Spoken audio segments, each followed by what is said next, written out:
North Korea bans singing and drinking as scared Kim Jong-un desperately clings to power. North Korea has banned drinking and singing as Kim Jong-un tightens the grip on his people, South Korea's spy agency has claimed. The National Intelligence Service, NIS, discovered the revelation after two military figures were punished following an inspection of the Hermit Kingdom's General Political Bureau. NIS said, Pyongyang has devised a system whereby party organs report people's economic hardships on a daily basis, and it has banned any gatherings related to drinking, singing and other entertainment and is strengthening control of outside information. The agency revealed that both Wang Yongso and Kim Won-hong were punished for their impure attitude following the investigation as Kim Jong-un clamps down on his people amid increased international pressure. It added, "We have been watching the situation as we have gathered such intelligence on the punishment." Wang Yongso is seen one of the rogue nation's most powerful military figures. The punishment was dealt by Cho Young-hee, the vice chairman of the Central Committee of Hermit Kingdom's ruling Workers' Party. Mr. Huang previously replaced Ams Cho as head of the General Political Bureau back in 2014. NIS reports that the move was part of a sadistic plot from Kim Jong-un to pit the two against each other to ensure loyalty. Kim Jong-un's tightening grip on his people was recently exposed by a number of testimonies that emerged from escapees of the isolationist kingdom.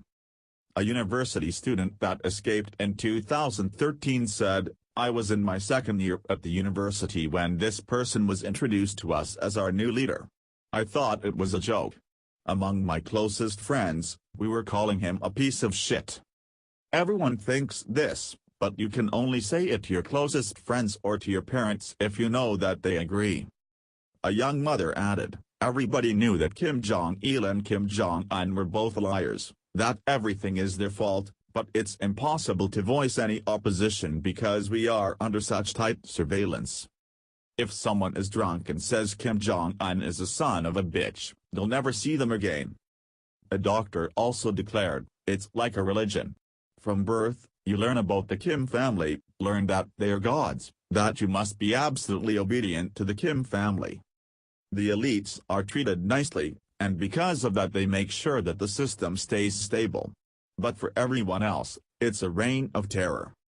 The Kim family uses terror to keep people scared, and that makes it impossible to stage any kind of social gathering, let alone an uprising."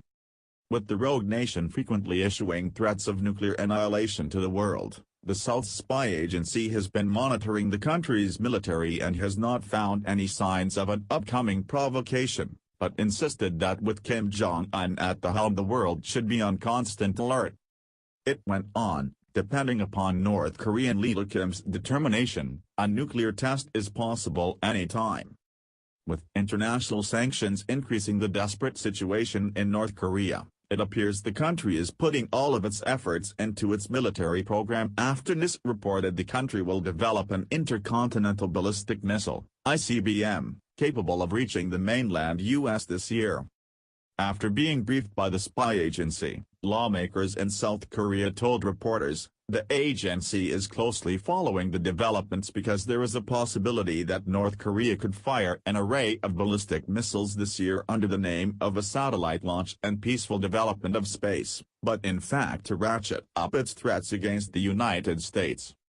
Meanwhile, the Hermit State is enforcing even tougher controls on outside information in the face of a wave of international sanctions which have isolated North Korea further. Last week, President Trump said the ongoing threat from North Korea required urgent action as he spoke for the first time since returning from his 12-day Asia tour. Speaking at the White House, the president hailed his trip to Asia and said it allowed the U.S. to achieve a number of key goals. He said trip had allowed him to unite the world against the nuclear menace posed by the North Korean regime, a threat that has increased steadily through many administrations and now requires urgent action. As he gave details about his discussions with world leaders, Trump said spoke with Xi Jinping and convinced the Chinese leader to back UN sanctions on Pyongyang.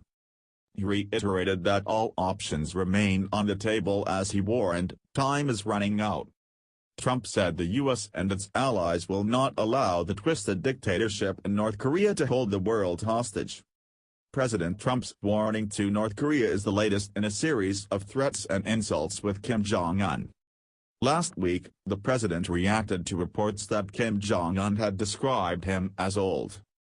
He tweeted, "Why would Kim Jong-un insult me by calling me old, when I would never call him short and fat?